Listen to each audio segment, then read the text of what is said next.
Welcome to the Brian Craig Show podcast. I'm Brian Craig, always joined by my wife and co-host Kathy. The Brian Craig Show podcast is brought to you by Tom Laporta at Laporta Contracting and Roofing. He's a good MAGA guy. He'll never sell you a roof you do not need. And if you're in the state of Florida and you need a roof repair or replacement, residential, commercial, or municipal, he can help you. Online at LaportaRoofing.com. Okay, lots of stuff happening, lots of stuff. So over the weekend, just nonstop. I mean, you know, from the week before, like Thanksgiving week, this is the way it works in the news business. Been doing this for a while. When you get to the week of Thanksgiving until after the first of the year, it's a news desert, dead zone. Nothing, except when Trump's on the scene. And with Trump on the scene, the news develops like every 10 minutes, even on the biggest holidays on our calendar. So over the weekend, Trump, by invitation from the French government, went to the reopening of Notre Dame. And the way it went down was insane. I mean, Trump just took over. He was sitting between Macron and Macron's wife, right in the front row, front and center. Yeah, that was surprising. Because I was looking, I watched the whole ceremony, and I was looking for where Trump would be sitting. I knew he'd be in the front row, but he was between Macron and his wife, which I thought was very interesting. Well, you know, since it's France, Macron is he gets the best seat in the House. So Trump shared the best seat in the House with Macron. That was a seat of honor and a seat of respect, and it shows that with Trump's reelection, America is back where we belong, number one in the world. And if you watch the video throughout the entire visit of Trump to France, by the way, he took Trump Force One. I was wondering if he would take Trump Force One or go on a military aircraft, but he took Trump Force One. And I don't know who a lot of these people are because I don't recognize them, but they're different leaders. They were all lined up to shake hands with Trump. Well, you know what it is? It's fear. They're afraid of the man, and they should be. And this is how America should be treated. Exactly. Fear is not always a bad thing. Fear can garner respect if it's a healthy fear. And if you are the leader of America, which is the biggest nation in the world, the most power, and you walk in, I noticed a different, affect about Trump, a different way he moved, the way he walked. Not that he lacked confidence, but it was more like just different. I don't know. That one time he pushed through the leaders, that was pretty cool too. But I don't know. It just seemed a little different to me. And they were all, he went down the row of leaders and everyone stood up one at a time to shake his hand. It was amazing. And I think it's more of fear and respect. I think some of them are glad he won. The time you're talking about when he pushed his way forward, this time he didn't have to push his way forward. That's true. They made the way for him naturally. That's exactly. Okay, that's so it's the a big difference. It's a big difference. Yeah, that's the difference. And also, now this was an interesting thing that happened too at Notre Dame. Jill Biden was there with Ashley Biden, and Ashley Biden was looked like in one of Michael Jackson's outfits, and she looked like she was on something. She was out of it, but maybe Ozempic. She looked pretty thin. She looked really strange. But Jill Biden, who I think everybody agrees voted for Trump, that's why she wore red on the day she went and voted. She was very excited to be there with Trump, and Joe didn't go for whatever reason, but Jill Biden was so excited, and I think the reason that is because Joe and Jill are so ticked off at the Democrats and Kamala for the coup during the campaign right before the nomination that they are so excited that I'm talking about the Bidens, Jill Biden, so excited that Kamala lost and Trump won. In fact, I would say watching Jill, because my first thought when I saw Jill there is that, oh, she must really hate this because Trump's front and center and she's kind of off to the side a little bit. And then when you see them together, Jill is so excited. I must tell you, as crazy as this sounds, Jill Biden looked as excited to see Trump as any MAGA person would be. I'm going to go She's a little like further. MAGA. I think she's got the hots for Trump. Yeah. Well, Jill is attracted to power, obviously. That's her aphrodisiac. That's why she went after Joe. He was a senator. And I think I put there's a picture on X of Jill looking at him lovingly. Yeah. And I think she's got a thing for Trump. I think she maybe. is attracted to him because of his power and money, and her husband's a creepy old coot who doesn't know what day it is. Well, she's a creepy old lady, too. Yeah, well, but I'm just saying. And, they're not that far apart in age, Jill and Trump. Yeah, they're about the same. So I think there's an attraction with her. the whole... I don't think it's mutual, though. The whole visit of Trump to France was really showed a lot of respect for not just Trump, but the United States. And, the leaders were different, too, because the first time, it wasn't just that time when Trump pushed his way through. If you remember when he went to Europe in the first term at the NATO and he dressed down all the world leaders, there was a lot of tension between Trump and the world leaders in the first term. And this time, I didn't feel any tension, and from the people he met there that I would see in the past in his first term. So it was awesome. Now I want to. It just seemed different to me. Yeah, I want to talk about a couple things too. I want to talk a little bit more about this thing with Greg Kelly, okay, at Newsmax, because I talked about this a lot on the radio Friday, and this let me do a recap on that. Then I want to talk about it because I've gotten a lot of feedback from listeners since Friday's show about this. I don't watch cable news really at all unless there is breaking news, and then I'll turn it on. We do sometimes in the middle of the day, we'll put on Outnumbered to see what they're talking about. It's nothing usually new there, but we'll have that on occasion just because we're doing stuff at that time. We'll put it on in the background. But I don't watch the cable news. I did go to Newsmax like everybody else the night of the Fox News betrayal 4 years ago. But I have not watched Fox News. I'm sorry, I have not watched Newsmax in a long, long time. I also have not watched Greg Kelly in maybe a year or more. And I used to watch Greg Kelly every night when he was on at 7 p.m. When I first went to Newsmax, I did not miss Greg Kelly's show. And we even timed the podcast because, the podcast, the Brian Craig Show podcast that Kathy and I do here is on all podcast platforms. We upload it on all podcast platforms. And on YouTube, we're on YouTube Music, but I also upload the podcast to my YouTube channel, Brian Craig Show on YouTube. And when we upload the podcast on YouTube, we do it so it's live with a live chat. And I was so into, and you were too, Kathy, we were so into Greg Kelly on Newsmax that we timed the podcast on YouTube so the podcast would be over before Greg Kelly came on so we could watch it live. In fact, I was promoting, I did reveal this on the radio Friday, this was, I don't know if you guys all caught this. I was promoting Newsmax and Greg Kelly a lot on the air, and Newsmax's headquarters is based in Palm Beach County, not too far from our house. I was promoting Greg Kelly and Newsmax so much, Steve Kane called me. He'd never done anything like this before, and he thought that I was working on a deal with Newsmax to go to Newsmax to work because I was promoting them so much. I said, he did ask me that. I thought he was joking. He's like, no, I'm serious. He was serious. That's how much I was promoting Newsmax.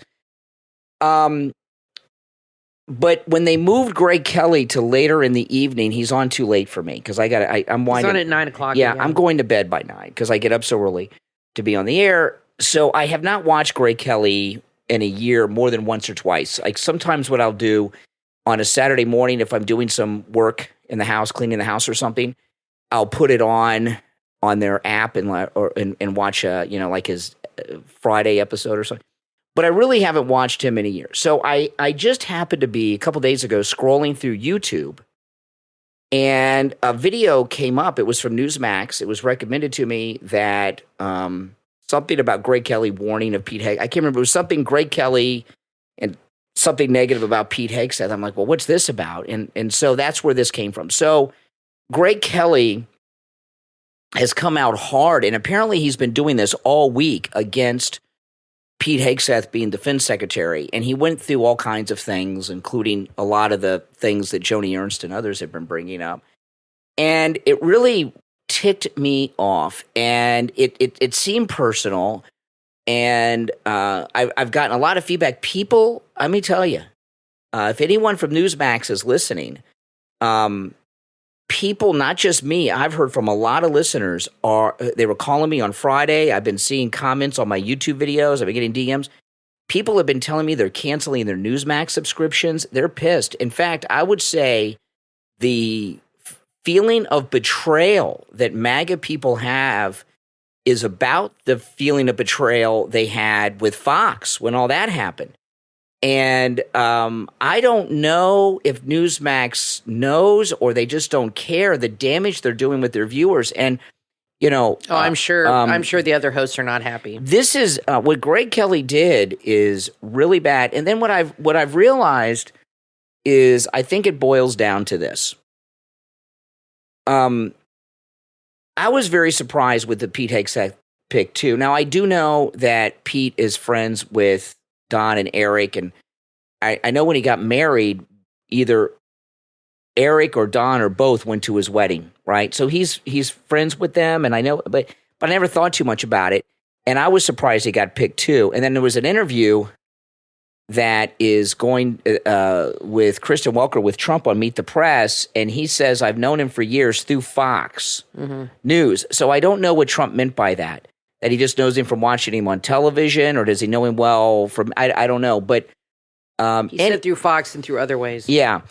But he seemed not to be like tight with him. He knows him a little bit from a distance, like they're acquaintances, But this is what I think the deal. So I was surprised at the pick, and I think most everybody. It's a great pick. I support Pete Hegseth. I think he's the perfect person for the job. I don't think there has ever been someone picked to be Secretary of Defense that comes even close to being as qualified as Pete Hegseth. So no matter what happens, I'm behind Pete Hegseth as long as Trump is.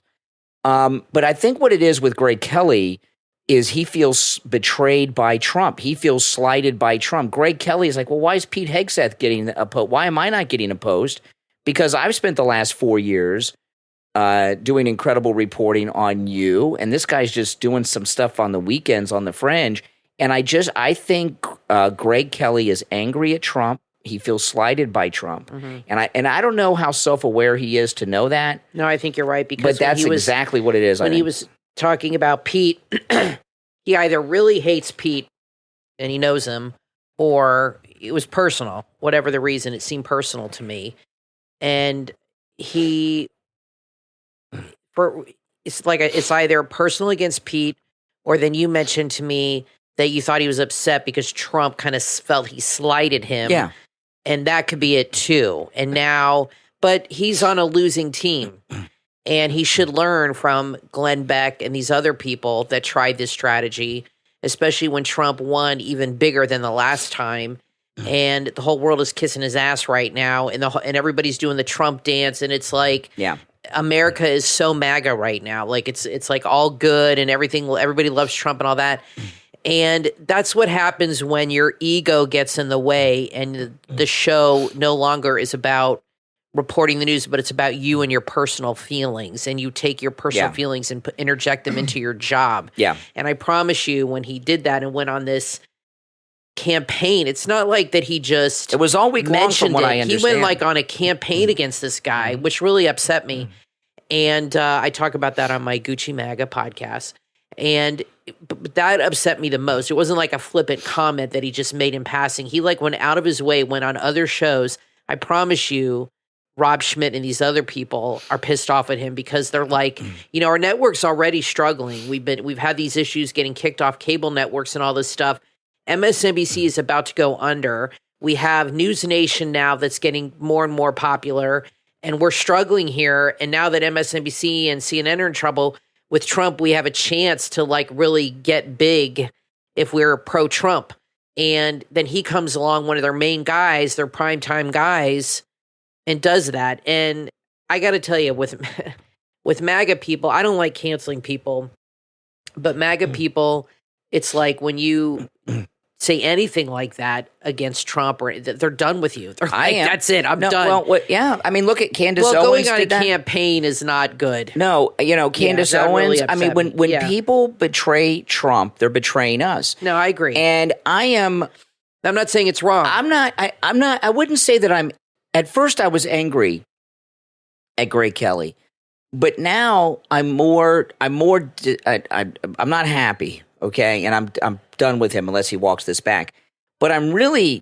I'm deeply. He might walk it back. I'm deeply disappointed in Greg Kelly. Yeah. Because he's done some great stuff. He did a thing last year around the time. I don't know if it was before or after the break-in. It probably was after. He showed how many documents they claimed that Trump had, and it was like half of one of those boxes, right, of those moving boxes. He's done such great work. And I think that's why he's upset. Like, you're right, he's been overlooked. And he's done such great work, Greg Kelly. And what he is doing is important work that could continue. And then he tips his hand and does this with Pete Hegseth.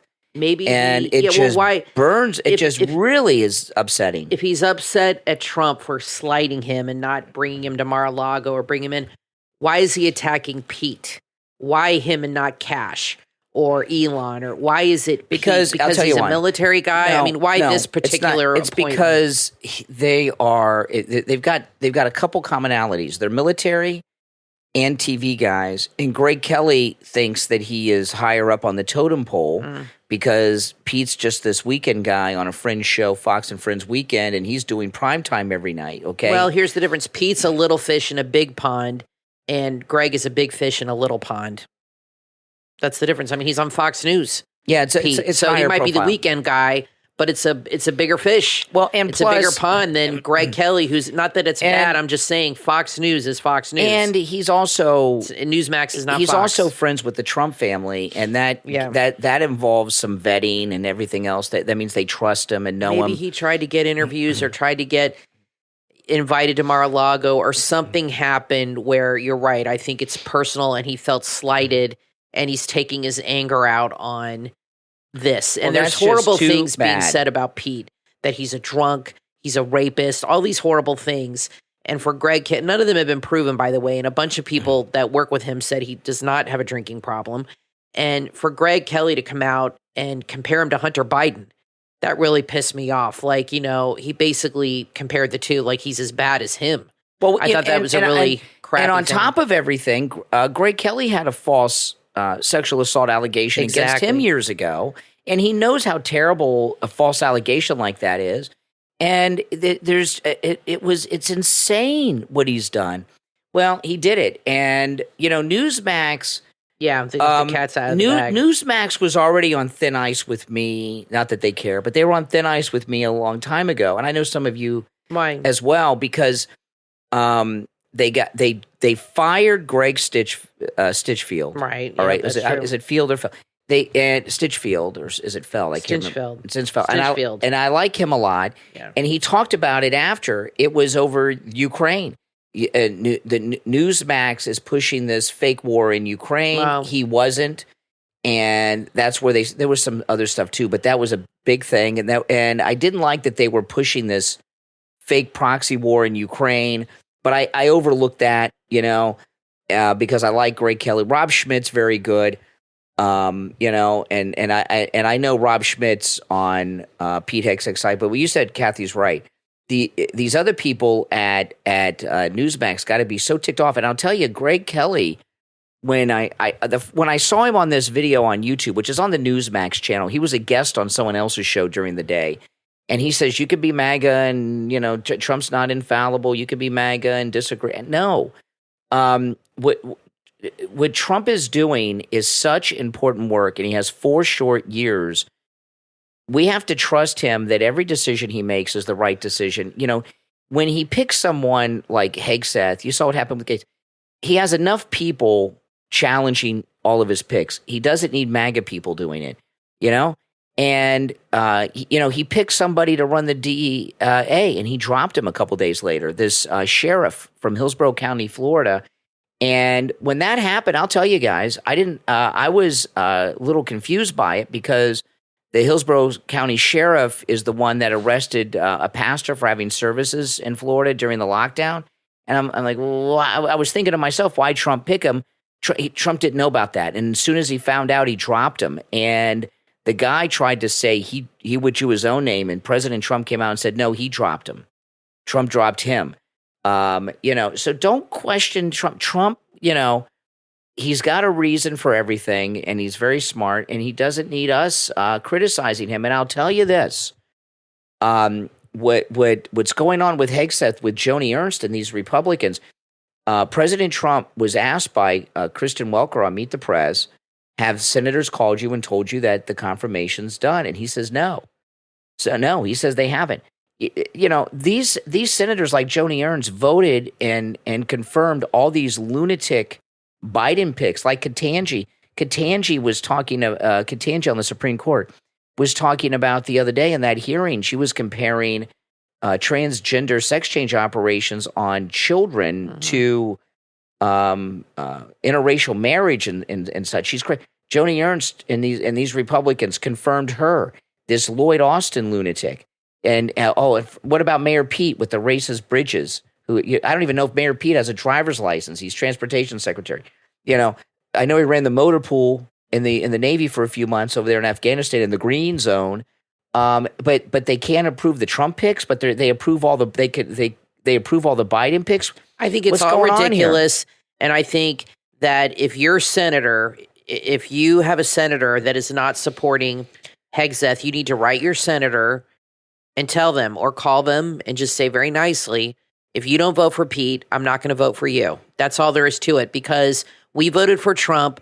We voted for Agenda 47, and this is part of Agenda 47, and these senators should all be approving him. This is nonsense to me, this back and forth and this kissing of ass that Pete's got to do and go through these motions when Joni Ernst is never going to approve him unless her constituents put pressure on her and tell her, you'll end up like Liz Cheney if you don't do this. That'll work. And if you live in wherever she's from, Iowa, or I don't know where she is, Illinois, Iowa, wherever. Iowa. Then you need to contact her.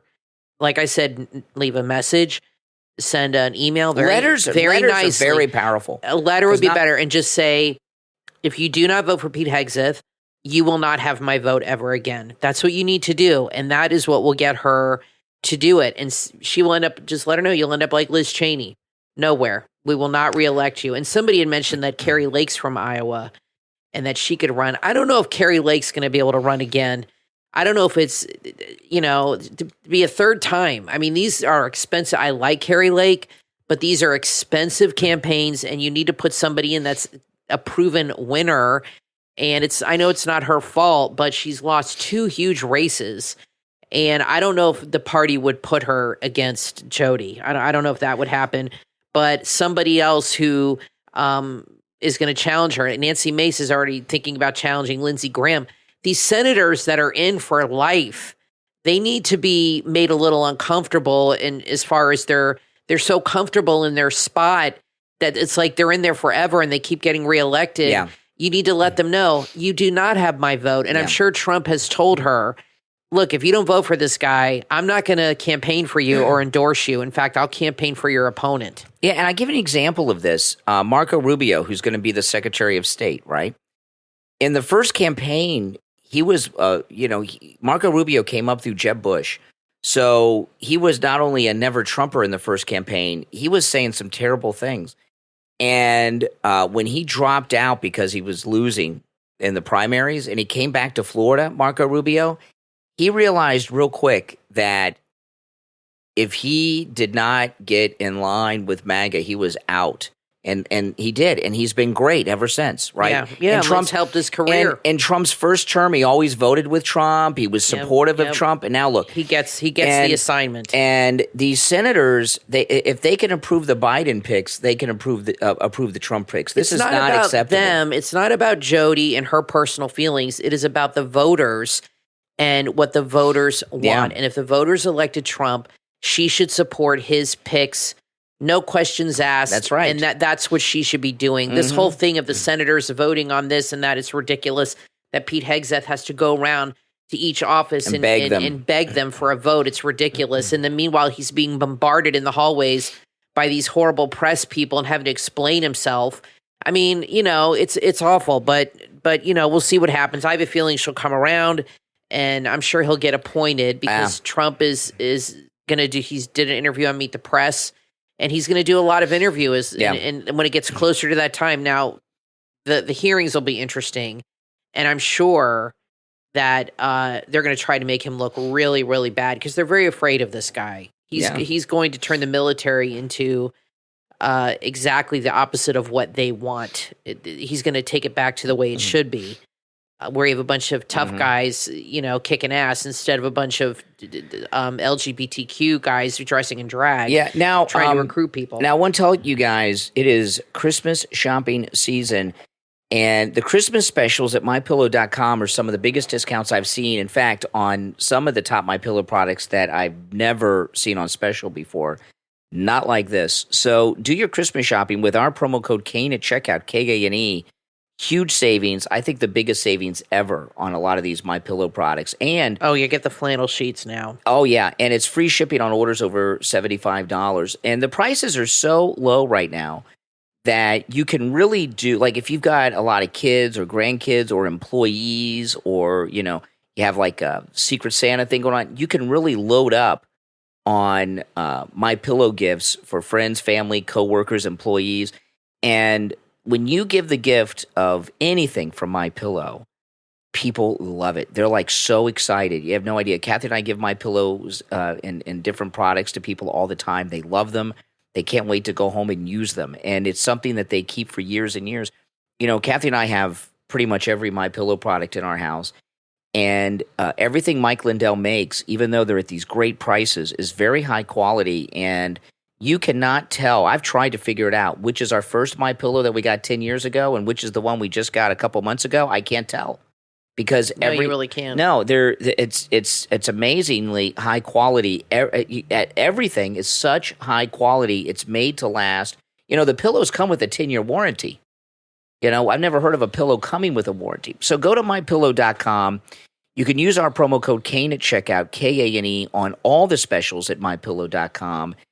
And again, free shipping on orders over $75 with our promo code Kane, Kane. All right, we're going to take our first break. I'm Brian Craig, always joined by my wife and co-host Kathy. We'll be back right after this. Are you ready to transform your health and your vitality? Rakapashi Organics are passionate about bringing you the life-changing benefits of Shilajit. Shilajit has been treasured for thousands of years as the destroyer of weakness. Shilajit is nature's powerhouse. It can boost your energy and stamina naturally, enhance mental clarity as well as focus, promote fertility and reproductive health, fight aging with potent antioxidants, detoxify your body, and support your gut health. Sourced ethically from the towering Himalayas, Rakapashi Organic Shilajit is 100% pure, non-toxic, and highly potent. It's packed with fulvic acid for optimal nutrient absorption. It's the ultimate boost for your wellness routine. Are you ready to start living your most vibrant and energetic life? Order today at RakapashiOrganics.com. That's RAKAPOSHI. Use the promo code HEALTHYUSA for free shipping on all products. With a 30-day satisfaction guarantee, there's nothing to lose. Only energy and vitality to gain. Live beautiful with Rakapashi Organics. Start today at RakapashiOrganics.com. Have you dreamed of becoming a golf pro, but you feel overwhelmed by golf's complex rules, techniques, and endless equipment choices? You can simplify your game and become a master. You just need the right help and guidance. And that's what you will get in the book from author David Greenway, Golf Simplified, a quick start guide to conquering the greens for beginners. Available on Amazon. Golf Simplified is a step-by-step guide. It's perfect for aspiring golfers who want to transition from frustrated beginners to a confident player. It begins with an easy-to-understand breakdown of golf jargon, expert tips for selecting the right equipment for your style and your budget. It's filled with clear practical lessons on mastering your swing and improving your game. Golf Simplified is packed with relatable advice as well as real-life lessons. It makes mastering golf easier and more enjoyable than ever. Say goodbye to confusion and hello to confidence on the course. And next time you're on the course with your friends, family, or coworkers, they will be impressed. Order your copy of Golf Simplified today. It's available on Amazon in both Kindle and paperback. Your path to mastering golf starts right now. Golf Simplified, a quick start guide to conquering the greens for beginners, from author David Greenway on Amazon. Are you ready to unlock sustainable weight loss while at the same time maintaining muscle? You can achieve your health and your fitness goals with the new book from fitness enthusiast and author Alex Inglewood, Weight Loss Diet and Protein Optimization. With this must-read and life-changing book, you'll discover proven diet strategies, expert protein tips, and actionable meal plans, all designed to help you transform your body and sustain your progress. Take control of your journey today and download your copy of Weight Loss Diet and Protein Optimization from author Alex Inglewood online at stan.store/Alex Inglewood. That's stan.store/Alex Inglewood. Your path to fitness starts right now. stan.store/Alex Inglewood. Are you looking for a podcast that inspires mindfulness and personal growth? Then add the Low Voice Podcast to your podcast playlist. The Low Voice Podcast with host Emily is a space for deeper connections to yourself and the world around you. Each episode explores themes like cultural shifts, personal development, and finding balance in a fast-paced world. Recent episode topics include the power of silence, lessons from our elders, time, enemy, or life's reminder, how sound influences life. The Low Voice Podcast is perfect for those who seek meaning and simplicity and offers thoughtful insights that you can weave into your everyday life. Tune into the Low Voice Podcast on Apple Podcast, Spotify, and YouTube. Find inspiration, embrace reflection, and see life in a whole new way. The Low Voice Podcast. Thoughtful ideas, enriching perspectives. You are listening to the Brian Craig Show podcast, broadcasting from sunny South Florida. Brian is joined by his wife and co-host, Kathy. Follow Brian on social media at BrianCraigShow.com. And now, Brian and Kathy. Welcome back, everyone. I'm Brian, always joined by my wife and co-host, Kathy. You know, the visit by Trump to France with Notre Dame. A lot was made on social media about the handshake, and Trump kept doing these big handshakes, like maybe 3 or 4 times with Macron, and a lot was made of it. And like he's doing the like a handshake to overpower him and let him know he's boss or something. And you and I were talking about it. It really, President Trump is very skilled at marketing, at messaging, at media. And what he was doing is he wanted the cameras to catch the handshake because he knew that President Trump knows that this event over the weekend at Notre Dame is a historic event that people will be looking at in 500 years because of I know this isn't one of the wonders of the world, but Notre Dame is like a major relic of Western civilization. It's one of the top. If you were to put together like a list of sites and places that define Western civilization, I would think Notre Dame would be in the top 10. Well, yeah, it's 5 or probably, 10. I think it's. I've been to Notre Dame. Yeah, and it's absolutely beautiful, and it's probably the most famous cathedral, I would say, the one most people know because of not just a cathedral, but I'm talking about like our whole civilization. Right. So with the handshake, Trump with the handshake was doing like John Hancock on the Declaration of Independence. He was doing something that all the cameras would catch, that people would always notice, even hundreds of years from now, because it was, does that make sense, or is that crazy? What do you think? I think he wanted just the cameras to get the right picture. I don't think of it the was handshake. necessarily a power play. No. But it's so interesting. I just realized that Jill went without her spouse and Trump went without his spouse. So I thought that's kind of interesting to me that they both went without their spouses, Jill and Trump. I don't know why Melania's not going with him to these things. I wish she would. I mean, I wouldn't pass up a trip to France, that's for sure, especially to go to Paris. But Joe didn't go, neither did Melania. Interesting. But Elon went, the best buddy. And everybody was excited about that. But the first bud, is that what he calls it? The first bud? The first buddy. And everybody was excited to see him. And it was pretty cool because all the cameras, they did this whole ceremony. And I got to tell you, I mean, I'm Catholic, but the ceremony was kind of boring. The organ playing was awful. It was like I was playing the organ. It was absolutely awful, but they did such a horrible job with the Olympics, so I didn't expect much. But there were some moments that were nice, like the kids singing was beautiful. And seeing all the world leaders there was really amazing. And the camera was just following Trump. No other world leader, as far as I could see, when he was going down, shaking everybody's hand. And that is such an important visual for everybody, because everybody in the world just wants to see Trump and what Trump's doing and how people are reacting to Trump. It was all positive. It was all good. There's nothing, the left will see what they want to see. But, he had a nice moment with William, and then he went to the British embassy or something after with William. There was a picture of them in a room talking. So, he met with him. It was a big day for him, and he met with some important people. Of course, he's the most important person. But I thought that's why I wanted to watch it, because I love Notre Dame and I'm Catholic, but I really wanted to see where Trump was, what was happening with him, and how the world leaders would receive him. And it's not as big as when it went to Saudi Arabia.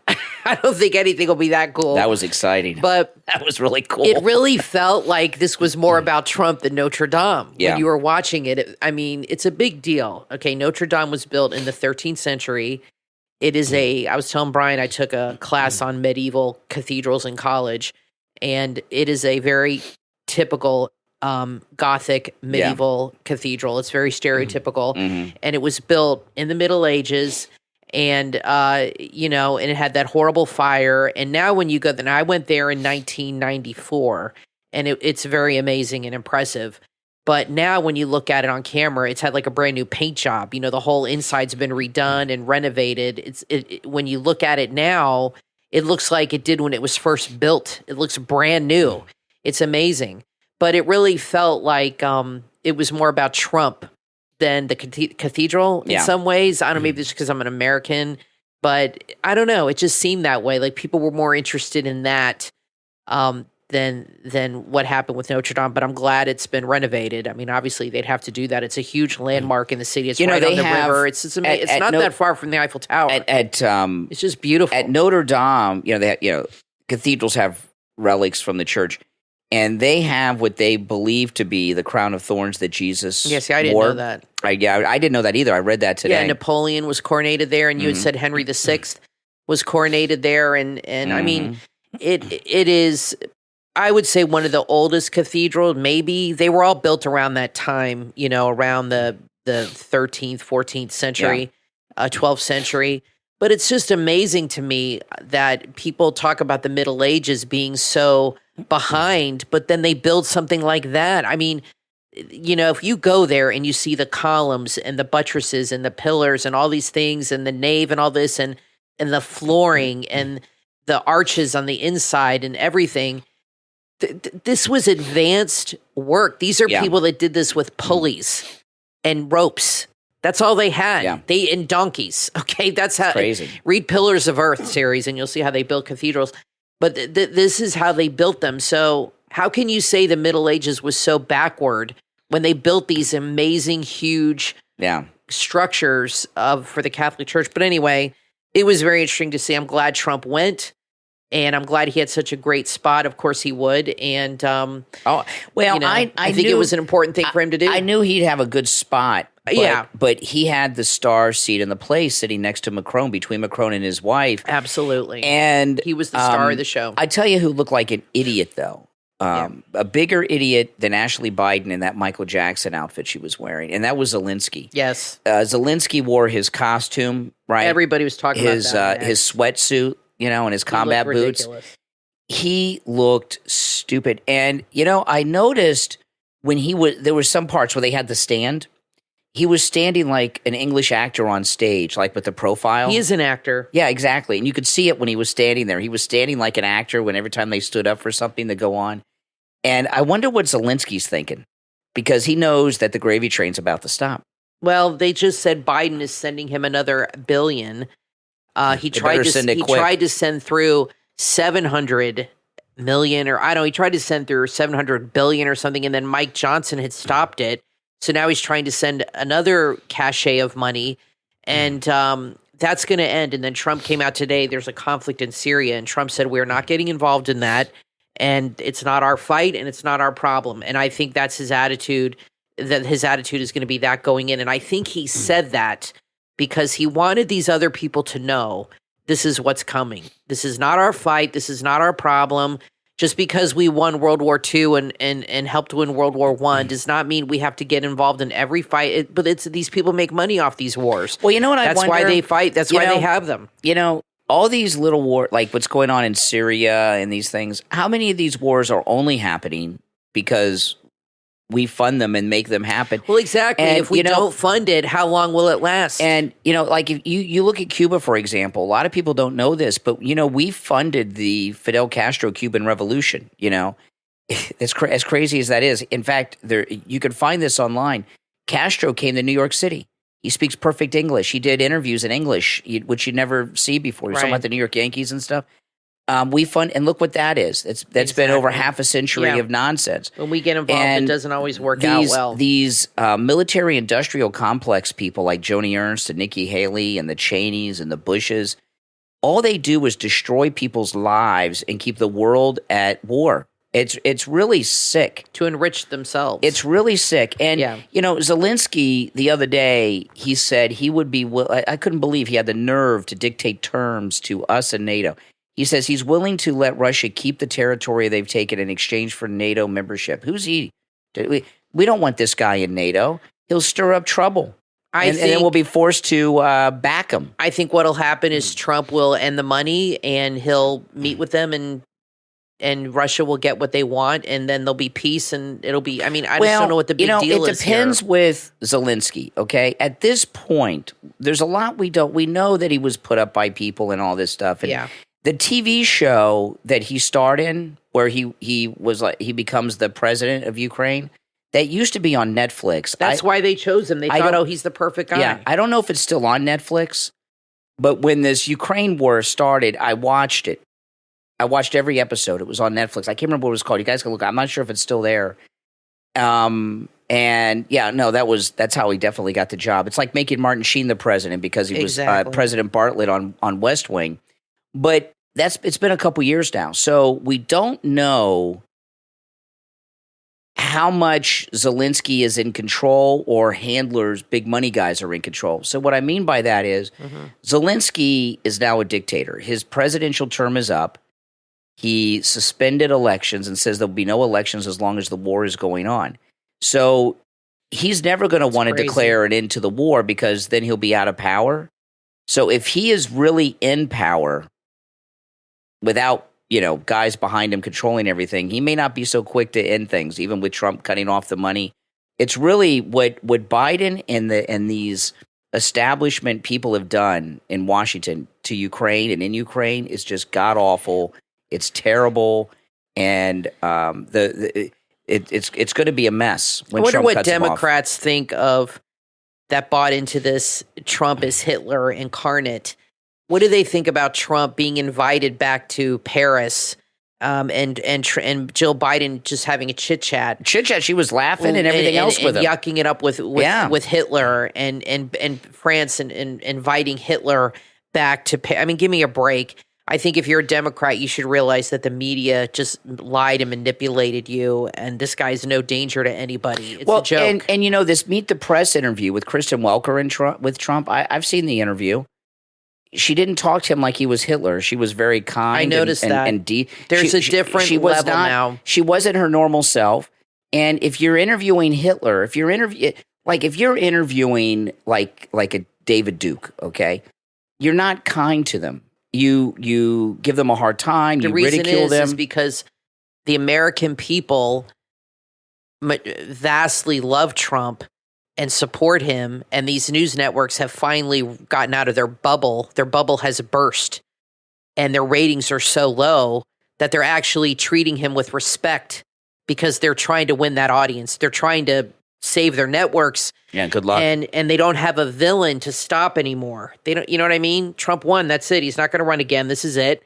And he's no longer the big bad wolf anymore because they can't go anywhere with that. Now he's not going to run again. They can't. You know what I mean? That's done. Now I want to thank our Patreon supporters for their support of the program. And remember, if you're a Patreon supporter, you get access to commercial-free editions of the podcast. And you also get the podcast first, okay? Because when we do the podcast, I have to upload it to all the different platforms, right? It goes to Patreon first. So if you're a Patreon supporter, you commercial-free, and you get the podcast a little early.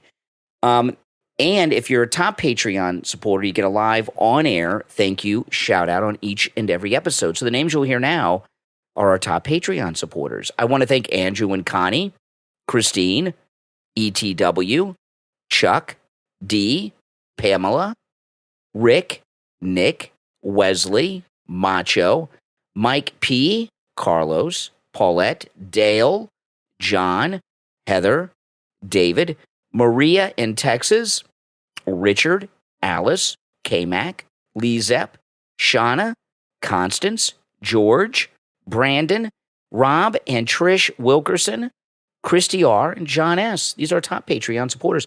Now, if you'd like to become a Patreon supporter, there's a link in the description of the episode. So just look there, you'll see it, and you can become a Patreon supporter. All right, I'm Brian, always joined by my wife and co-host Kathy. We're going to take a quick break and be right back.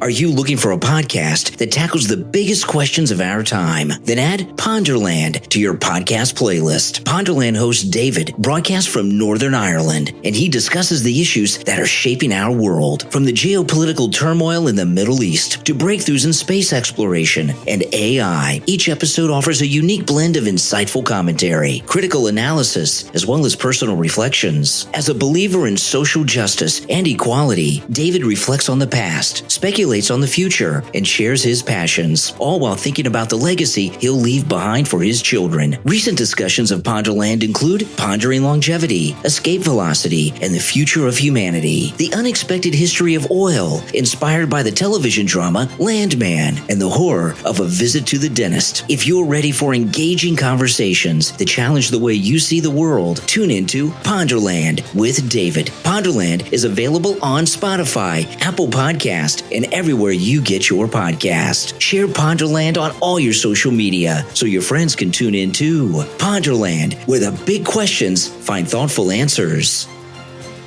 Movie buffs, are you ready to take your love of film to the next level? Then add Goodwill Podcasting to your podcast playlist. Hosted by Connor, Dan, and Stone, three passionate film enthusiasts who bring you weekly movie reviews, director deep dives, and fascinating explorations down cinema's greatest rabbit holes. There's a new episode every week, including guests, and you'll uncover fresh perspectives on the most popular films around the world. Whether you're a casual movie watcher or a hardcore cinephile, Goodwill Podcasting will change the way you experience the movies. Don't miss out. Tune in every Monday on Apple Podcast, Spotify, YouTube, and your favorite podcast platform. Share Goodwill Podcasting on all your social media so your friends can tune in too. Goodwill Podcasting, your next great movie conversation starts now.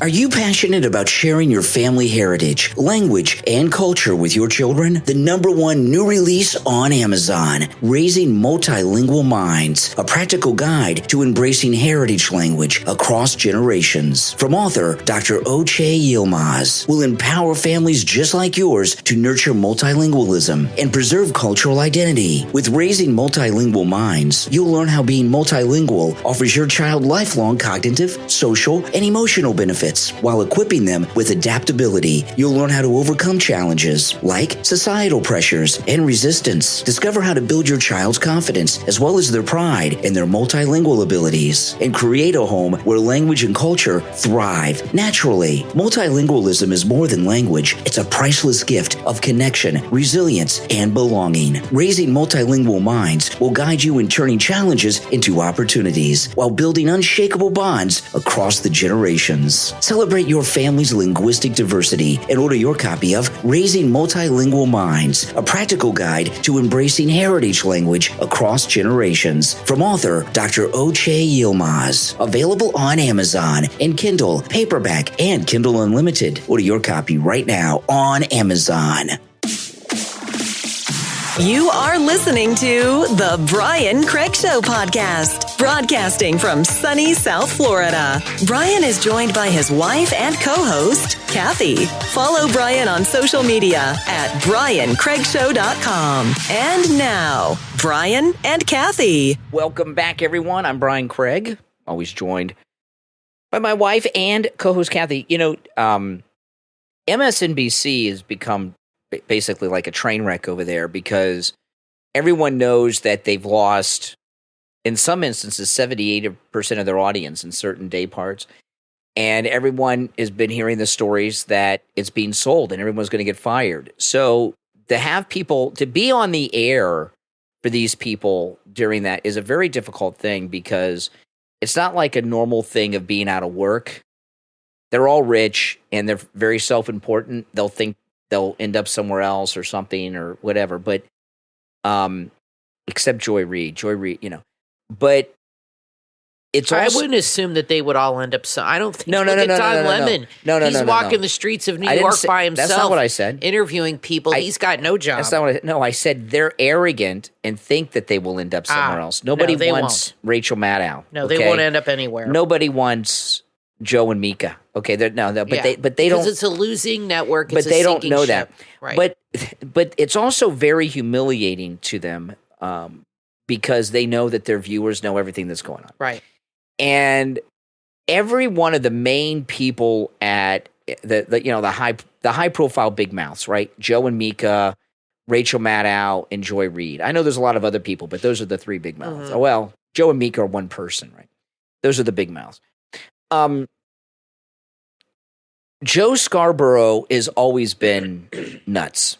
I mean, he's never been normal. He's always been a very self-important ego maniac. And everything that's going on, this collapse of everything around him, remember, he was a Republican congressman from Florida. He left the Republican Party. He did all this stuff for this show, and it's all evaporating. So he's freaking out. This is Joe and Mika the other day. Listen. Two things. You can do two things at the same time. You can say he had fascist rhetoric and still go in and talk to him. Yeah. You know why I do that? To get the read of the man. You know why I went in and talked to Macron? To get the read of the man at a crucial time in EU funding. Oh, my gosh. And NATO funding. Do you know why I went to leaders in the Middle East who were angry at the United States, and I sat there and I listened to them attacking me personally for 45 minutes because of U.S. policy? You know why I do that? To get the read of the leader, to get the read of where the country's going. So I can come back here and talk to you and let you know what the hell is going on. With context and give you context, insight, and background. You know everybody we have on the show that's a reporter? It's what they do every day. They speak on background. I like how he took what she was saying, shut her up, and then took her words and then used them.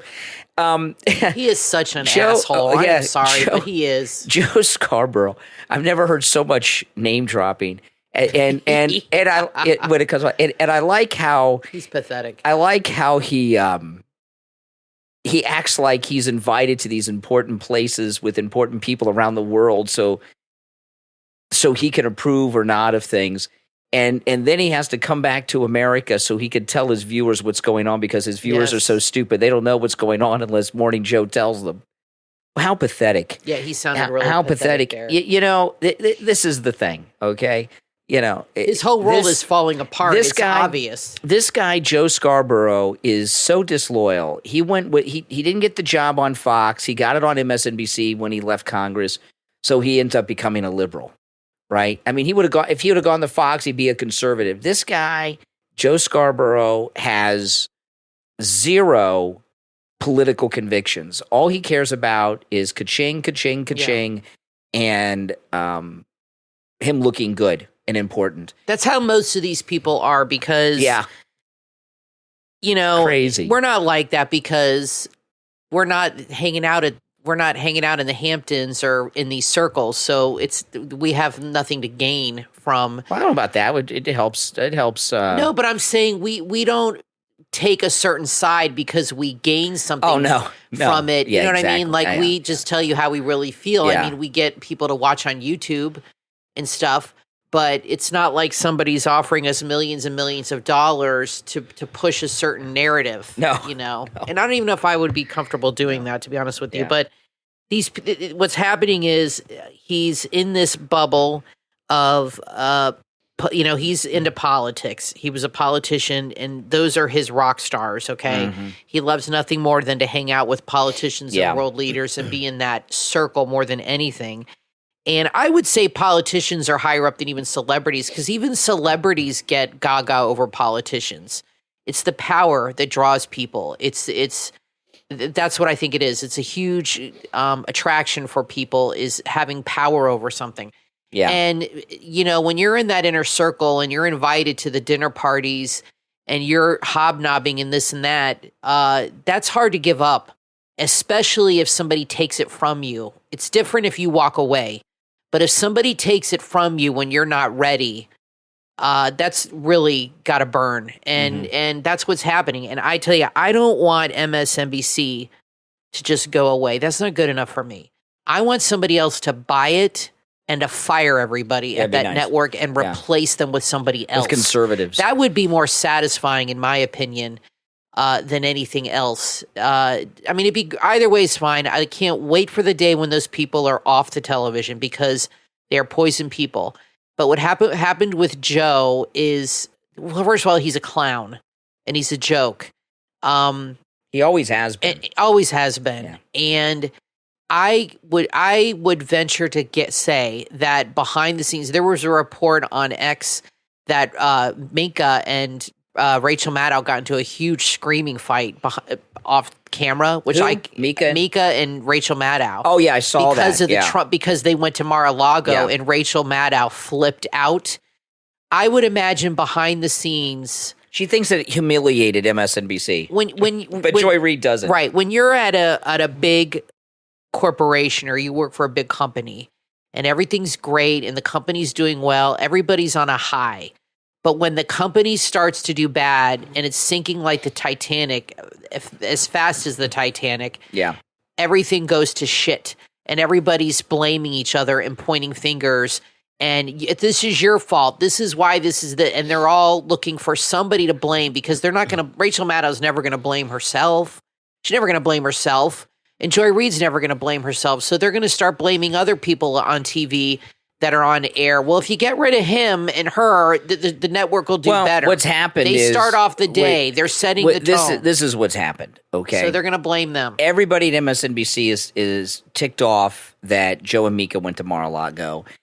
And that, they're going to blame them for the network failing. And sucked up to Trump, and then everybody found out about it in the world. And there's two things going on with Rachel and these people.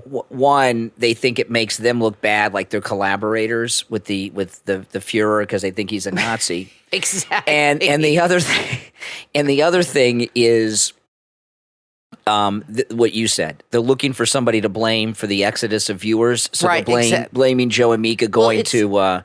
And I wanted to get into the first big show of the day. I wanted it's to get on in, no, it's on opposite me, Kathy. No, I'm the big show I mean on TV. It's the first, as far as the network goes. Yeah, it's the first really show of the day. It's on in the morning, and they figure it sets the tone. They start the news cycle, right? And this is what they're telling themselves, that them going to Mar-a-Lago and cozying up to Trump is why everybody has left, and it's affected the whole. It's affected. It's been a trickle down effect, or trickle up to the rest of the day, and that's not really but that's what they're telling themselves. I came across this story this morning. This is a very strange story. It's about Trump's Surgeon General pick, and I wanted to go through this. There's a big story about her in the Daily Mail today, and it goes into a lot of detail. And this is that, what's her name? Jeanette Neshawat. And first time I saw her or heard of her was she was one of the Fox doctors during, in 2020. And here's the headline. Donald Trump's pick to be the U.S.'s new Surgeon General shot her father dead at age 13. And I saw that headline. I'm like, what? What's that about? And my first thought was not what happened. I thought, well, if she shot her dad dead, he must have been doing something, that made her do it. You know what I mean? That's what my first thought was. So I said, well, I got to read this story, but that's not what happened. Donald Trump has appointed a woman who accidentally shot dead her father and it says here, Dr. Jeanette Neshawat, age 48, is expected to be sworn in within weeks of the inauguration as the nation's top doctor. Glamorous Dr. Neshawat is famous in the U.S. as a medical expert on Fox News and has often talked about how losing her father at a young age inspired her career in medicine. But the New York Times, because they want to trash, they think it'll hurt her or make her look bad. The New York Times last night revealed that when she was 13, she accidentally shot dead her father at the family home in Orlando, Florida. According to a 1990 police report, she told officers she was trying to find, listen to this, Kathy, this is really strange. Yeah. This is from the police report in the New York Times. She told officers she was trying to find a pair of scissors and reached for a fishing tackle box on a shelf. I was in father's bedroom. She called her dad father because this is like word for word from the police report. I was in father's bedroom at around 7:15 a.m. getting some scissors. I opened the fishing tackle box and the whole thing tipped over. Something fell out of it and there was a loud noise. I saw blood on my father's ear. So I'm assuming he was asleep. Yeah, the coroner ruled his death accidental. In her memoir, Dr. Neshawat describes how the loss of her father inspired her to choose medicine as a career, but does not mention her role in his death. Wow, that's an interesting story. That's and it does now again. There may be other reports of this elsewhere, but this story doesn't really tell us a lot of details. Maybe the New York Times one will, but I don't know if I want to bother. It's kind of strange to go looking for scissors in your parents' bedroom in the tackle box. Did it say the bedroom?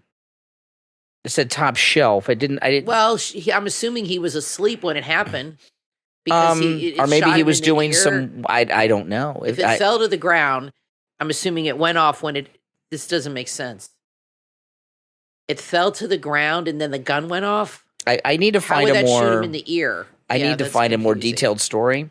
But this is an interesting thing, though. Now, I'm not accusing her of anything, but it's a little strange. No, it was investigated. It was an accident. No, a lot of guns these things have hair triggers, and I know people, a hair trigger. Steve Kane bought a gun. He had to sell it right away. I couldn't believe it. You have your hand on the trigger, it would go off. Yeah, no, that's true. You didn't have to pull it. So, and I almost shot myself with a rifle when I was hunting when I was a kid. I almost shot myself in the foot. It can happen when you're with a gun and it's loaded. Some of them go off a lot easier than others. Well, that's awful. So accidents can happen. But this is an interesting story. First of all, I know it's a bizarre story. It is.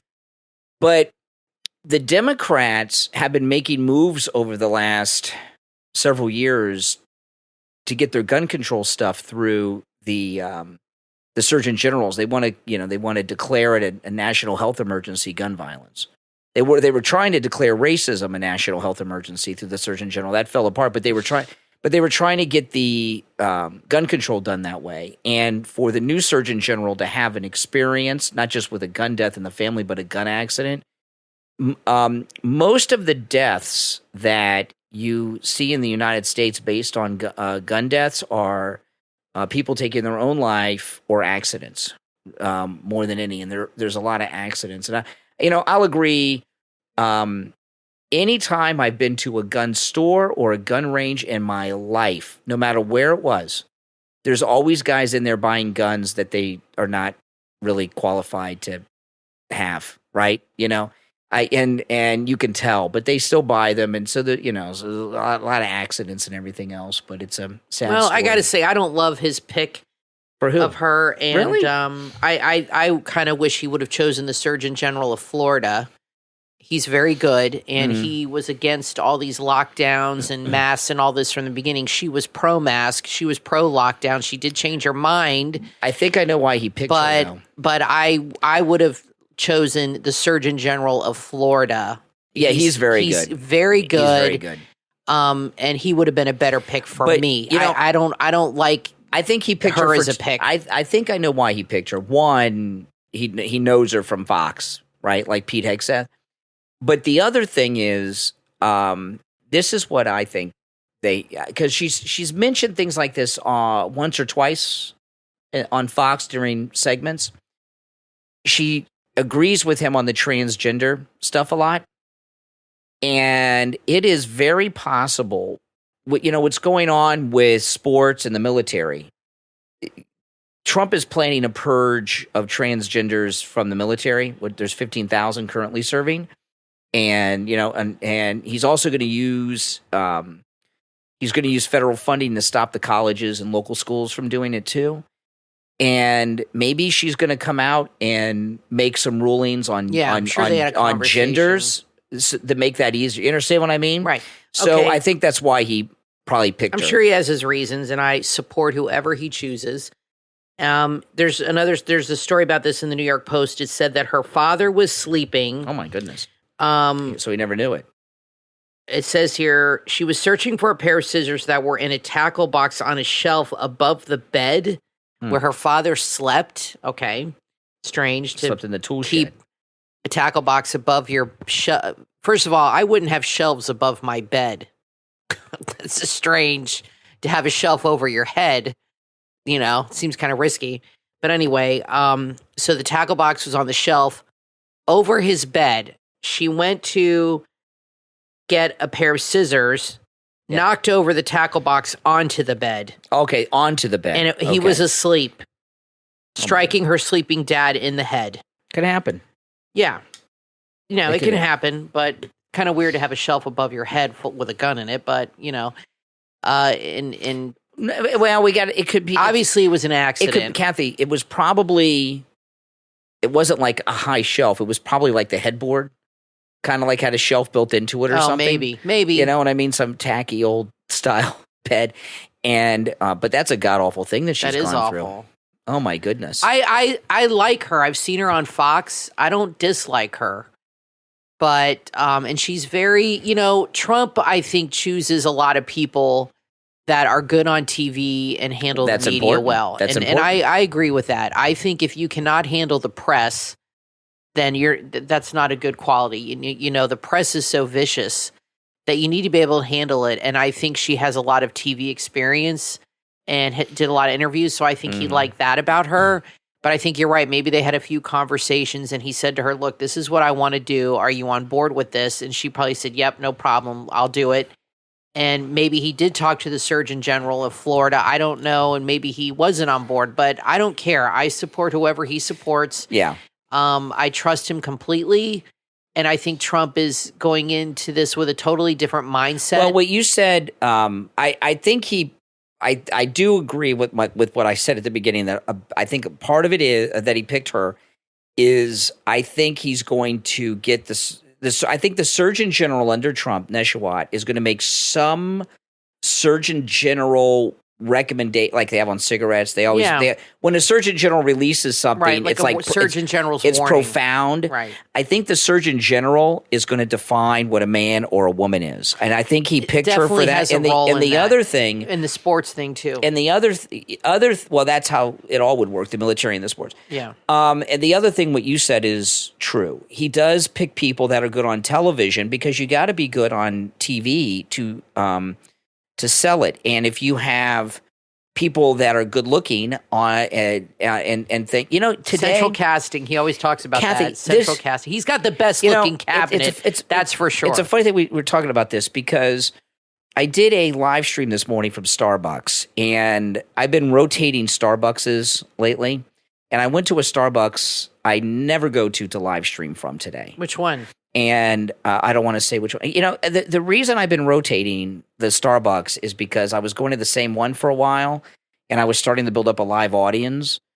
And some listeners on multiple occasions when I was there, went to the Starbucks to see me.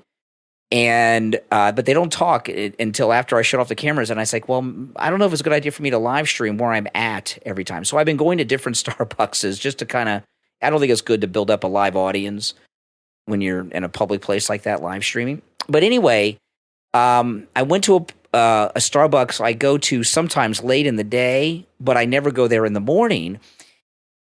When I usually go to Starbucks in the morning, I get there when they first open, there's nobody there. I got the place all to myself. That's nice. I go to this Starbucks today, and there were people waiting for it to open, which I never see at a walk-in Starbucks on Sunday morning. They're waiting for the door to open, and I'm like, what is going on? It must be the Christmas menu. No.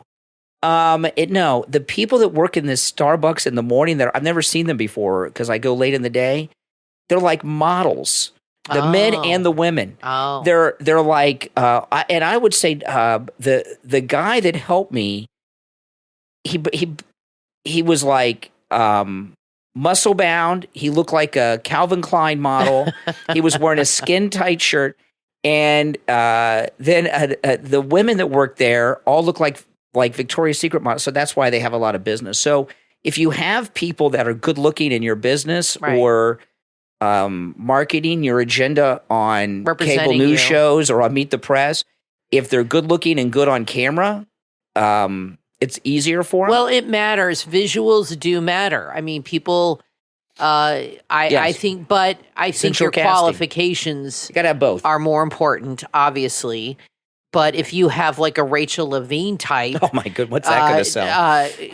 What is she? Is he? That's anti. Is he the Surgeon General? What is his? I'm calling him a him because he's got a penis. I forget the title. But if you have somebody like a Rachel Levine promoting something, it's an undersecretary. It's nauseating. It's not appealing. The guy that was bald wearing women's dresses that was stealing suitcases, wearing with a lipstick. You've got to have, they look like freaks. Yeah, you got to have attractive people that are good on television. And I will say Trump has the best looking cabinet, I think, in history. I think you can make that argument. Of course, I don't know, maybe Lincoln had a good looking cabinet. They were all pretty young. Well, they didn't have TV back then. Yeah, we didn't know. But I'm saying in modern times, I would say he's definitely has, and he's choosing younger people. Which is good too. With more energy. What people got to understand, the things that Trump is going to do, that these are big things. These are not just small little speed bumps. So he needs people that are good on, forgetting about the looks. He needs people that are good selling it on television.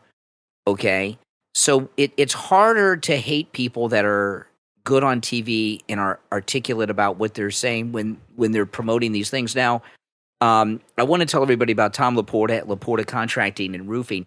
If you're in the state of Florida and you have a roof that needs repair or replacement, whether it's residential, commercial, municipal, HOA, condo buildings, whatever it may be, if you're in Florida, Tom Laporta can help. And because, he's a good MAGA guy, he'll never sell you a roof you do not need. And because he's also a contractor, not just a roofer, he is able to deal directly with your insurance company on the cost of the repair or replacement of your roof, which speeds the process up a lot. I'm going to give you his number. This number is his cell phone.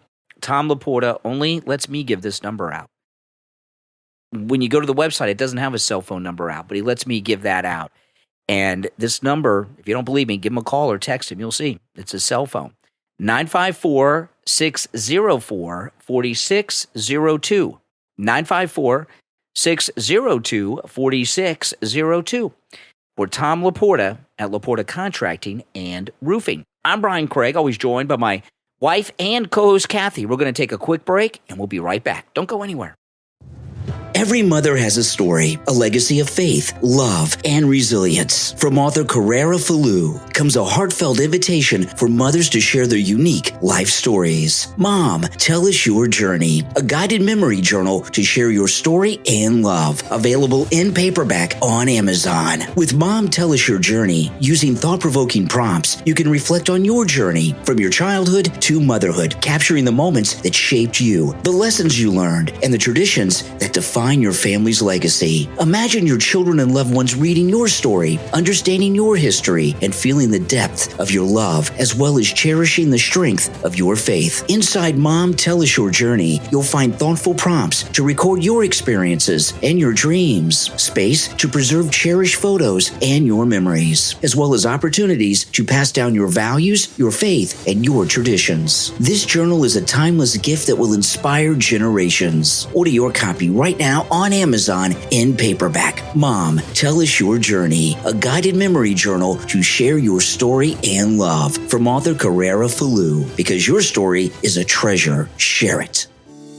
Tired of living with chronic lower back pain? Take control of your life and say goodbye to pain and discomfort with the #1 new release on Amazon from author Dr. David Light. Chronic back pain? Say goodbye. The 60-minute solution. Author Dr. David Light has dedicated his career to helping patients heal naturally without invasive procedures or medications. In this must-read and life-changing book, Dr. Light introduces his proprietary 60-minute solution. It's a simple, non-invasive method designed to relieve pain and strengthen your back quickly and effectively. Backed by decades of experience and neuroscience research, this step-by-step guide empowers you to take charge of your health, improve your quality of life, and achieve lasting relief from lower back pain. Don't let pain hold you back any longer. Order your copy of Chronic Back Pain? Say Goodbye, the 60-minute solution. Available on Amazon and Kindle, paperback, and Kindle Unlimited, as well as the author's website, drdavidlightauthor.com. Chronic back pain? Say goodbye. The 60-minute solution. Order your copy today and begin your path to a pain-free, healthier life. Are you looking for unique, heartfelt gifts this holiday season? Then check out Collective Pieces Shop on Etsy, where every item is crafted with love and inspired by peace. From adorable t-shirts and custom ornaments to mugs and cute Christmas goodies. At Collective Pieces Shop on Etsy, you'll find the perfect treasures for yourself or anyone on your gift-giving list. Every design is colorful, thoughtful, and packed with good vibes, because beauty and intention make all the difference. Plus, enjoy super fast shipping so your gifts arrive in time to spread the holiday joy. Start spreading good vibes, one piece at a time. Visit collectivepiecesshop.etsy.com. That's collectivepiecesshop.etsy.com, where peace meets creativity. You are listening to the Brian Craig Show podcast, broadcasting from sunny South Florida. Brian is joined by his wife and co-host, Kathy. Follow Brian on social media at briancraigshow.com. And now, Brian and Kathy. Welcome back, everyone. I'm Brian Craig, always joined by my wife and co-host Kathy. Okay, so today the Meet the Press interview with Trump aired, and I'm pretty sure this is the first interview he's done, at least mainstream interview since he won.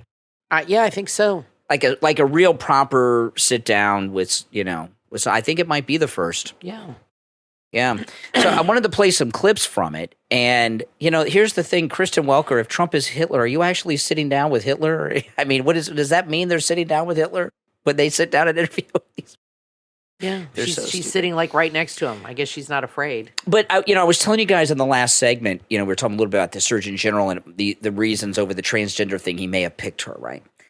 And I said the things that Trump will be doing in this second term, a lot of them are pretty big things. There are so many things that are not true that people have been made to believe are true by our media. I give you an example. I saw a video. I was shocked. Somebody had the nerve to do a video. I saw a video online yesterday that was a brand new video talking about the big switch, about how all the Republicans became Democrats and all the Democrats became Republicans. And, I couldn't believe. That's the dumbest thing. And this was a new video that was done this week that somebody put up online. And I thought, hasn't that been debunked already? I'm not going to go through it now, guys. I know you all know that listen to this program. I got a really good soundbite from the interview. Well, hold on. I'm leading up to the first one I want to play. There are so many things that people believe are true that are not, like the party switch. Right. But one of them is birthright citizenship. It is not true that birthright citizenship is a thing.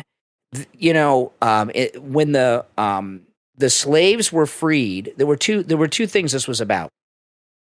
When the slaves were freed, it was important to make sure that everybody knew they were U.S. citizens. Remember, male slaves, even though they were black, immediately had the right to vote, by the way. Black men had the right to vote before women in this country in 1920 when women got to vote. So they made a big, that was part of it. Okay, that the former slaves are U.S. citizens. They were born here. They are U.S. citizens. That's where that came from. And then later it was extended to the Native American Indians. Okay, when the Indian Wars were all over and the Indian treaties, all Indians Native Americans, whatever you want to call them, are U.S. citizens by birth. So that's where that comes from. And what's happened, I don't know when this happened. I don't know if this is something that's been going on for 50 years or 20 years or what. I don't know at what point this happened. But at some point, this birthright citizenship turned into what's happening now. So people come over here pregnant and give birth, and they've got, like El Chapo sent his wife to America to give birth. So his twin daughters, El Chapo's twin daughters, are U.S. citizens. I don't know when that began, but Trump in his first term was talking about ending birthright citizenship. Mm-hmm. And he couldn't get it through, but now it's part of his plan. And Kristen Welker is asking Trump about that. And this is, guys, this is one of the biggest moves a president has made maybe in our lifetime to end birthright citizenship. It's it's huge. It's huge. So here's her asking him about that. You promised to end birthright citizenship on day one. Is that still your plan? Yeah, absolutely. The 14th Amendment, though, says that, quote, all persons born in the United States are citizens. Can you get around the 14th Amendment with an executive action? We're going to have to get a change. We'll maybe have to go back to the people, but we have to end it. We're the only country that has it. Through an executive action? You know, we're the only country that has it. You know, if somebody sets a foot, just a foot, 1 foot, you don't need to, on our land, congratulations, you are now a citizen of the United States of America. Yes, we're going to end that because it's ridiculous. Through executive action?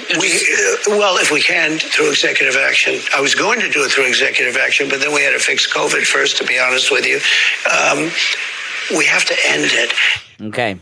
Yeah, so you see how he was distracted by COVID, but that... Yeah, I'm worried about another distraction. And before you play this next clip, let me tell you something. The birthright citizenship and the deportations are going to, I predict they're going to be incredibly popular. The media are counting on them not being popular. The Democrats are counting on that too. Not that the media and the Democrats are different. But this birthright citizenship, if it was on the ballot, it would be thrown out. What's the clip you had? Okay, so this is about Christopher Wray and the FBI. Yes. Trump gives his reason why sounds good. I haven't heard it yet, but let's listen. Yeah. The current FBI director, Christopher Wray, who you appointed? Well, I can't say I'm thrilled with him. He invaded my home. I'm suing the country over it. He invaded Mar-a-Lago. I'm very unhappy with the things he's done. And crime is at an all-time high. Migrants are pouring into the country that are from prisons and from mental institutions, as we've discussed. I can't say I'm thrilled. I don't want to be Joe Biden and give you an answer and then do the exact opposite. We're going to talk about So I'm not going to do that. What I'm going to say is I certainly cannot be happy with him. You take a look at what's happened. And then when I was shot in the ear, he said, "Oh, maybe it was shrapnel." Where's the shrapnel coming from? Is it coming from heaven? I don't think so. So we need somebody to straighten. You know, I have a lot of respect for the FBI, but the FBI's respect has gone way down over the last number of years. Don't you have to fire him in order to make room for Kash Patel if he is in fact confirmed? Well, I mean, it would sort of seem pretty obvious that if Kash gets in, he's going to be taking somebody's place, right? And somebody's the man. Exactly. Oh, you missed the end. That's okay. We don't have to. Sorry. That's okay. That's okay. He's going to take his place, basically. I tapped the thing. Well, what he said, though, what Trump said is, he said it twice. He invaded my home. Yeah. I've not really heard Trump talk about that too much. Yeah. So have you guys heard him talk about the break-in at Mar-a-Lago? I've never heard him use that term referring to it. Yeah, what he said at the end is if Kash gets approved, he'll have to take his spot. I mean, that's the way it's going to be. Yeah. He doesn't want to.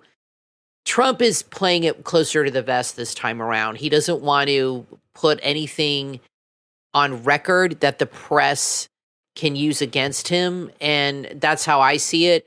Not that he's afraid of the press, but he understands how they operate better than he did the first time. And I think he's just kind of saying, look, we'll see what happens. Well, and if Kash gets approved, then obviously Christopher Wray is going to be done. Christopher Wray obviously did not think Trump was going to make it back into the presidency. No. The way he treated him these last few years, He had to sign off on that break-in. Yeah. Okay, now here he is talking about pardoning the J6 prisoners, which is this is good. She's asking all the big questions. I don't like Kristen Welker, but she's asking. I'm glad she's asking. You know, the thing with these questions, she thinks these are tough questions. Trump can't wait to tell everybody about all this stuff. What he's talking about doing is the reason he was elected again. And Kristen Welker thinks that she's making him look nuts. You understand that? All right, so listen to this. I'm going to look at everything. We're going to look at individual cases, yeah. Okay. But I'm going to be acting very quickly. Within your first 100 days, first day? First day. First day. Yeah, I'm looking first day. Issue these pardons. These people have been there. How long is it? 3 or 4 years? Okay. You know, by the way, they've been in there for years. And they're in a filthy, disgusting place that shouldn't even be allowed to be open. Okay, that was the pardon of the J6ers. So he said the first day he's going to pardon the J6 prisoners. Yeah, good. That's amazing. I mean, that's all. See, when I talk about him doing big things, everything he's I'm doing. Sure they're very excited because I don't think they'd ever get out. These are huge. No. I really don't. I think they would keep them in there forever. Those poor guys. And they haven't had due process at all. It's whatever your position is on them. You should, as an American, be able to recognize that their constitutional rights have been violated. They haven't had rights to counsel, privacy with counsel, and here's President Trump. This is Kristen Welker's Meet the President interview from today. She's asking him about breaking up the families during the deportations, and he has a good answer. Let me ask you about another group of people, the estimated 4 million families in America who have mixed immigration status. So I'm talking about parents who might be here illegally, but the kids are here legally. Your borders are talking about separation. Yeah, well, I mean, there are two aspects to this. Your border czar, Tom Homan, said they can be deported together. Correct. Is that the plan? Well, that way you keep well, I don't want to be breaking up families, so the only way you don't break up the family is you keep them together and you have to send them all back. Oh, my goodness. Exactly. Yeah, this is crazy. It's not this that is difficult. so us. You know, it's interesting because when presidents we've never seen a president have a second term like this. None of us alive, okay? Nobody's alive. Nobody was alive during Grover Cleveland, and I doubt Grover Cleveland was this epic. You know, usually, okay, when presidents get elected and they have 2 terms, there's everyone before Trump has the same phase. They get elected. First thing they worry about are the midterms, so they could, and then because they want to be able to get their agenda through. Then after the midterms, all they care about is getting reelected. And then they get into they win their second term. First thing they care about is the midterms again, and then it's their legacy. So they do a bunch of stupid stuff that means nothing, so that they can do something that they think will be remembered in history books. Trump's coming back in. And he's going full steam ahead. He's not doing electioneering or politicking. We're going to deport the whole families. We're going to end birthright citizenship. I'm going to replace the FBI director when they broke into my home. I mean, I have never seen a president so ballsy, ever, who's like, I won, F you. This is why this is what's called a mandate. We have never had a president with a mandate. And you hear how he's talking. And what I was telling you before that last clip, Kathy, Kristen Welker thinks he's crazy and that he looks nuts when he's saying this stuff. You can see it by her reactions. He looks great. I agree. I think people watch it and they'll be excited and they can't wait for President him Kick-Ass to get inaugurated. Name, right? And people can't wait for this stuff to happen. So, you know, I wonder if it sounds good to me. I wonder if it's surviving Butler that's given him this new way. He's got a new, I don't give an F attitude. Yeah. I like it. And he's very vocal about it. You know what I mean? And I think the first time he won, the media and Hillary were all, Russia made it happen and he's not legitimate. Meanwhile, Trump can't question the elections, but she could. And that went on and on and on with the press and all these horrible things. None of that's going to happen this time. None of that's happening now. Because not only did he win, he also had a sweep of the House and the Senate, which he did not have really 2 years ago. And made a lot of blue states a little redder. And that has to do, and that is not, I mean, a lot of people voted for him that didn't before because Joe Biden is so bad. That is a factor for sure. Yeah.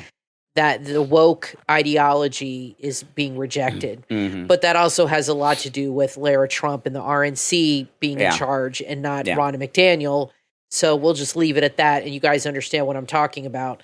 There were things going on where they had lawyers at the ready taking care of business, so they weren't doing any monkey business, and that was a big factor. It was a lot of things that happened, and now there's you can't say that he's not legitimate. You can't say, not that he ever was, but I'm saying they can't say that. They can't say he's not popular. They can't say this isn't what the people want. And also the fact that their ratings are so low, they're reading the tea leaves and they're like, okay, obviously the people like this guy. They want this guy. They're rejecting this woke social experiment. So we got to pull it back. I think it will come back someday in the future because these people never stop. But maybe for the next 20 years, we'll be safe from it. Maybe, that's what I'm hoping. Well, maybe longer. Listen, this is the deal. The positions of Trump aren't just popular in this country now. I believe they've been popular most of our lives, if not all our lives. And the media and the education system has an overrepresentation of liberals, and I think it made people think that the country this is a very conservative country. And Kristen Welker, who thinks he looks nuts and everything, she understands that the majority of the country are where Trump is. She just thinks we're all crazy. But I think that was a good interview. It was very good. I don't think she was nasty. No. Or rude or any. I think it was just she asked him good questions. Those are great questions. And he gave great answers. I think it was an informative, productive interview. I mean, I didn't see the whole thing. I saw the clips. But from what I saw, it looked good. I think I don't think he'd say it wasn't a good interview or that or it wasn't like Leslie Stahl, who he was very unhappy with. She was condescending to him. Now, think Mr. President. This seemed just more like, the media seems like they're taking him more seriously, I think, than they did before. You know what I mean?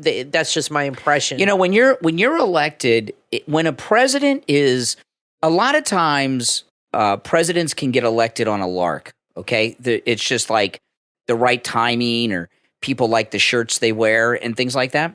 And that does happen. But to get reelected is a whole nother thing. And when a president comes in for a second term, especially when there was another president in between, you've got to have some acknowledgement that maybe the country is a little bit on like, I'll give you an example with Obama. I don't support anything about Obama. Okay. Nothing, zero, less than zero. But I did understand that when he was reelected, a lot of people like something about him. You have to live in the real world. And and Kristen Welker, I do think has a little bit more respect for Trump than she would have had a long time ago because of this reelection, right? So maybe I don't know. But I'll tell you this. I will tell you this. I told you guys this 4 years ago. Trump having 2 terms non-consecutive is going to be better. And you see that in many ways, but it seems like he spent the last entire 4 years planning for the second administration. It seems so. Because things are just working so quickly with I agree with you. It's very he's fast not interviewing and smooth. people. He knew it's like he knew who he wanted to hire like a year ago for these jobs. Yeah. You understand what I mean? No, I think so too. Yeah. I mean, I am just blown away about how fast things are happening more smoothly and fast. And, Mitch McConnell is no longer running the Senate, which is also huge. Idiot, even monster. Though it's going to be this Thune guy, but he says that he's going to help Trump. He said he's going to help him push through his people. I haven't really seen much about him. Did he get elected as the head of the Senate? Is that official? Yeah. I haven't seen him talk about Pete Hegseth, though, really on the news at all and where that's going. But he needs to come out and support him for sure and see what's going. But they all got to, meet with each other and discuss it behind closed doors and get on the same page. Well, I want to before they do that, I guess. I want to talk about your YouTube channel. Kathy started a YouTube channel less than a week ago, and when you started the channel, you had 60 subs on the channel. Like when you started it, right? It was another channel you had that you never did anything with, so you changed it. Yeah. So you had 60 subs. And now you're at almost 1,000 in less than a week. Very popular. So and that which is pretty cool. And it's called Gucci MAGA. Is Kathy's YouTube channel. Oh, Gucci. Alexa, stop. Yes, it's my daily alarm. Yeah, Gucci MAGA. Right. All right. And if you guys go there, you'll see on YouTube Gucci MAGA on YouTube. That's Kathy's. A lot of people that are leaving comments are calling it a podcast, but it's not. It's not. I don't know. You guys judge, but it's Gucci MAGA, and it's very popular. And the videos are pretty short. I mean, they're like 10 to 15 minutes. In 6 days, you've amassed almost 1,000 subscribers. Yeah, so that's crazy. You know how hard it is to do that. When I first started, it seemed like it took me forever to get to that 1,000. Subscribers, and I was promoting it on the radio. Well, I am putting the link in your community page, so I'm sure that's helping. I mean, I'm putting it on your page, your YouTube channel, which I'm sure helps, and then I put it in certain threads on X. And things like the channel's growing, so guys, it's on YouTube. It's Kathy's YouTube channel. It's called Gucci MAGA. Okay, don't just subscribe. Watch the videos too. I mean, I appreciate your subscribing, but watch the videos too. They're not that long, and it's just me talking about my opinion on things. I play a few sound clips sometimes. Sometimes things we talk about here, but most of the times different things. Yes, But this is just my own little thing that I'm doing, and it's growing fast. Yeah. Gucci MAGA. Now, I want to talk about Dr. Appleton and his laser away pain treatment. Oh, man. Dr. Appleton's laser away pain treatment not only works, it's completely painless. There's no downtime. There's no drugs. When you take like a pain medication, whether it's one of the prescription ones or over the counter, all you're doing is masking. Yeah, the pain always comes back. What's causing the pain? The pain is your body signaling that something's wrong. And the laser away pain treatment from Dr. Appleton, what it does, it repairs the damage that is causing you the pain. And that's why when he's rid me of pain, the pain hasn't returned because he repaired the damage that was causing the pain. It works on every type of pain I've ever heard of. And appointments are not necessary. Walk-ins are welcome, even on Saturdays. However, if you're traveling in from out of town to see Dr. Appleton, I'd recommend you make an appointment if you're traveling from out of town, because we do have people that come in from out of state to see Dr. Appleton. I'm going to give you the number, 954-973-0710. 954-973-0710. And online, AppletonChiro.com. Give them a call and say bye-bye to your pain. All right, well, that's all the time we have for today. And thanks, everyone, for tuning in. Make sure you follow and subscribe on whatever platform you're listening to us on. I'm Brian Craig, always joined by my wife and co-host Kathy. We will talk to you next time.